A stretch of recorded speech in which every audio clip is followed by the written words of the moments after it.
December, Christmas, it can be the most magical time of the year, but can also be one of the most stressful. Today's video is all about practical ways that we can take the pressure off this Christmas so that we can start enjoying some of that magic for ourselves instead of feeling overwhelmed and stressed by the time it gets to Christmas Day. I'm Sarah Jane. I'm a mindset coach. I'm a busy mum. I'm a lawyer, so I know all about the demands of the juggle and trying to make everyone happy.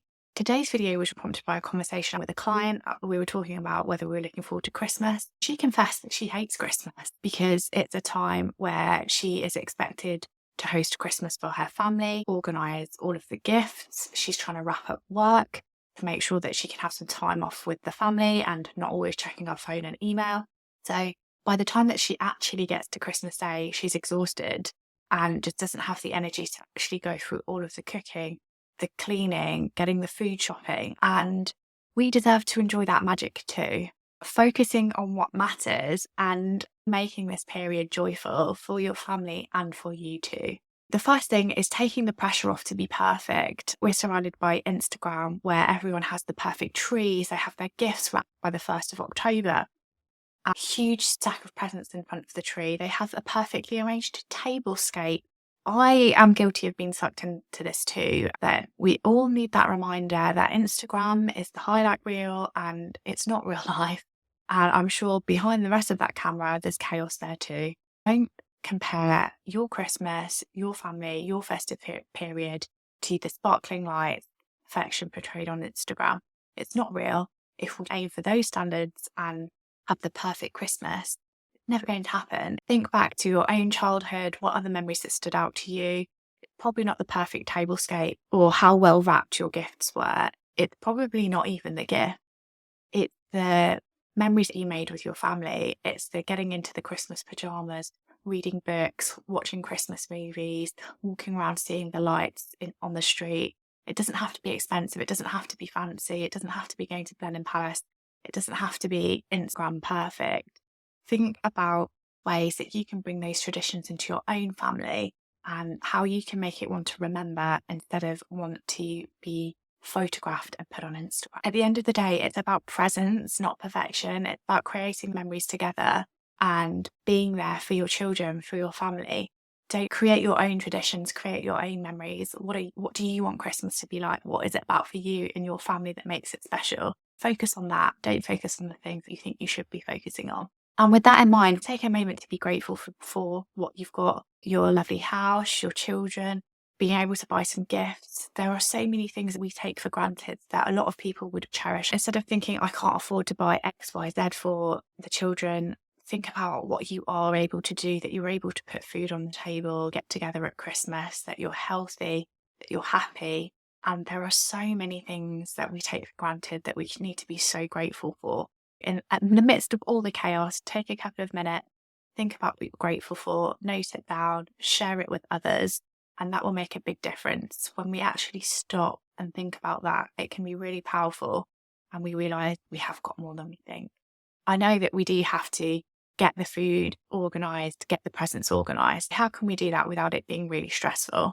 I need to listen to my own advice here because the advice is to have a plan and get prepared and don't leave it to the last minute. I am traditionally one of these people that is running around on Christmas Eve, snapping a couple of bargains and collecting all of the different gifts. Although I get some bargains, it's stressful. It means that I've not been able to enjoy the run up to Christmas as much because I've got that constant pressure in my head about having to buy gifts and then wrapping them. It all just becomes a bit crazy and unnecessary. And while that probably worked when I was in my 20s and only had myself and then maybe my husband to look after, now that I've got my son and I've got a lot more responsibilities and much more busy life, I know that I can't do that anymore. This year, I got a master plan, which I'm going to share with you now. What have I done? They're just something that you probably know that you should do, but don't do. And that's the difference. But actually, going back a step before that, what my family have done this year is we've decided to do a secret Santa for the adults. So rather than having to think about a present for every adult in my family and then trying to think of things that when people have probably got most of what they need anyway, we have set a budget, drawn one person each and created wish lists Instead of trying to buy 10 different presents, now only buying one present and already have some ideas about what that person would want. We all voted on still having presents rather than getting rid of them completely. So we've managed to do it in a way that's less stressful, more practical. We still get a present or two each, and that's worked really well. So I would encourage you to do that with your family. Is that something that you're open to explore? Maybe you want to get rid of gifts altogether, instead go out for a festive meal, a festive walk, create an experience together rather than actually getting material gifts. But be open to having that conversation and communicating with one another. Maybe you just choose to buy for the children in the family. That's what a lot of my friends have been doing as well. That's worked really well. So if we can open those lines of communication and set expectations for everyone, make things a whole lot easier. So I've written my list of people, which is now a lot shorter because we've done a little exercise, and then started to just think of ideas, which can be difficult, but Pinterest's a really great place. Instagram's pretty good too. And once you've got that list and started to think about that process, things will catch your eye. And I've made really good use of Black Friday towards the end of November. You can start taking advantage of some of the discounts on Black Friday. And that has the second advantage of getting ahead and starting your shopping early. And while you're going through this process, don't forget to get others involved. So if you've got a partner, can you decide between you from the list who's buying which present, generate ideas together, and try where possible to not make the decisions, the buying, the wrapping all on your shoulders. We're able to share the load. I have quite a good giggle each year trying to watch my husband wrap presents. Although it pains me to watch him do it, we do manage to have a laugh about it, and it means that I'm not wrapping absolutely. And again, the wrapping doesn't need to be ornate or elaborate. If that is what brings you joy, then by all means, but make sure that you've reflected on why you're doing it. So again, where can we take the pressure off? And then the final tip, I've already touched on this, but I think it's worth highlighting again, is that communication about expectations. If you're hosting or if you're going somewhere for Christmas dinner, have you had the conversation about what you're bringing, what others can bring for you, how you expect them to help out, timing, when they want to arrive, when do you want them to leave? So just be open to having that conversation and get everyone involved. People like helping and feeling like they're not imposing. So if you can share the load or get them to bring things, contribute financially, have that conversation and just be open about it. Everyone will welcome that, and it saves the second guessing or trying to work out what everyone else is thinking, which always leads to problems. I mentioned talking about whether you're doing gifts, whether you're doing experiences, budgets. It's just about the communication and making it easier for everyone. And then thinking about traditions that you want to introduce, memory making events, gatherings, who have you not seen in a while? And then connected to that, take the pressure off of having to see everyone. We do not need to see everyone in December.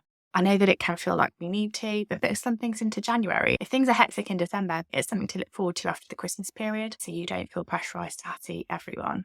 And similarly, if your family aren't making the effort with you, it doesn't mean you have to go running to them. But I would encourage you to reflect on the fact that you don't need to see everyone. The responsibility isn't all on your shoulders. Take some time to reflect on what you're doing for you. Can you book in something that is purely for your rest, recharge, and relaxation? I have booked myself into a spa next week. There's going to be a couple of hectic weeks at work, so I've got that to look forward to. It's a chance to meet with friends. If it's going to be nice and fill your cup, can you book in coffee, some Christmas cocktails, a Christmas dinner out with your friends? What are you actually doing for you? Instead of running the kids around everywhere, can you book something in that's special for you? You could go for a nice walk, have a hot chocolate in a cafe or with friends, whatever's your vibe. But take this time now, get your diary out, get your phone out and book something in for you. I have communicated with my family. We've set a plan. We've reduced the number of presents that we're buying. I've got my list ready. I've already started Christmas shopping. I know what I've got to bring, where I'm going and on what time for Christmas Day, so that everyone's expectations is. I've got some social events booked into the diary, but not too many. I've got my spa day to look forward to so that I know that I'm relaxing.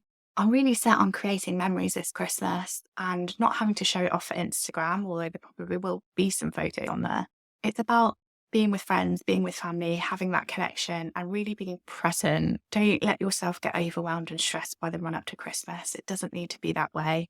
We don't have to pile on the pressure of expectations. We can enjoy it if we make those tweaks to our routine, do a bit of pre-planning, and really get stuck in and enjoy it. You can create a memorable, joyful Christmas period without burning yourself out and getting completely stressed.